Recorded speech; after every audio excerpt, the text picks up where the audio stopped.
The British Army must consider allowing women to take close combat roles, the Chief of General Staff has said. Under current rules in Britain, women can serve on the front line but are banned from close combat.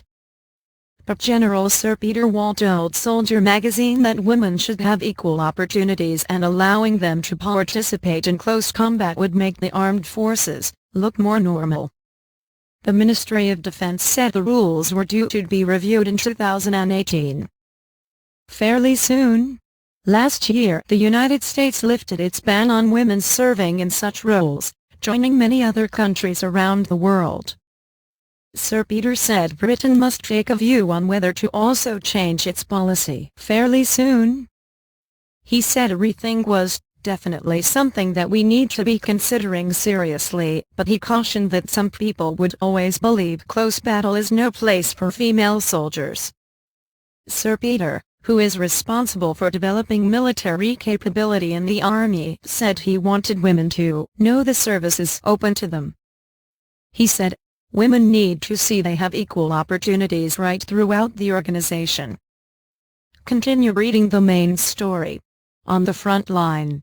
Countries who allow women to participate in close combat roles include United States, Canada, Denmark, Finland, Germany, New Zealand, Norway, Poland, Romania, Spain, and Sweden. Source: UK Ministry of Defence, Australian Government. Allowing them to be combat troops would make us look more normal society, but there will always be people who say the close battle is no place for female soldiers. But he cautioned, "We need to go about this with great care, especially with all the other changes going on in the armed forces." Team cohesion. The Ministry of Defence is required under European law to review its policy every 8 years. The last review in 2010 raised concerns that having men and women in small units for months at a time could undermine team cohesion.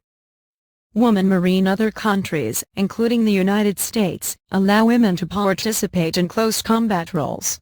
But it said women would be able to meet the physical and psychological demands of the roles. And MOD spokesman said, "The vast majority of roles in the armed forces are open to women and hundreds are currently serving their country with distinction in Afghanistan." Operational effectiveness. They are fundamental to the operational effectiveness of the UK's armed forces, bringing talent and skills across the board. A 2010 review into women serving in combat roles concluded there should be no change to the existing policy, and another review will take place before 2018. There has been debate within the armed forces about whether women should be allowed in close combat roles. Brigadier Nicky, who became one of the most senior female Army officers, said in January 2013 that it was wrong to dismiss people just on gender. She said she was deeply uncomfortable with the idea of excluding a whole group of potentially capable soldiers just because they were women.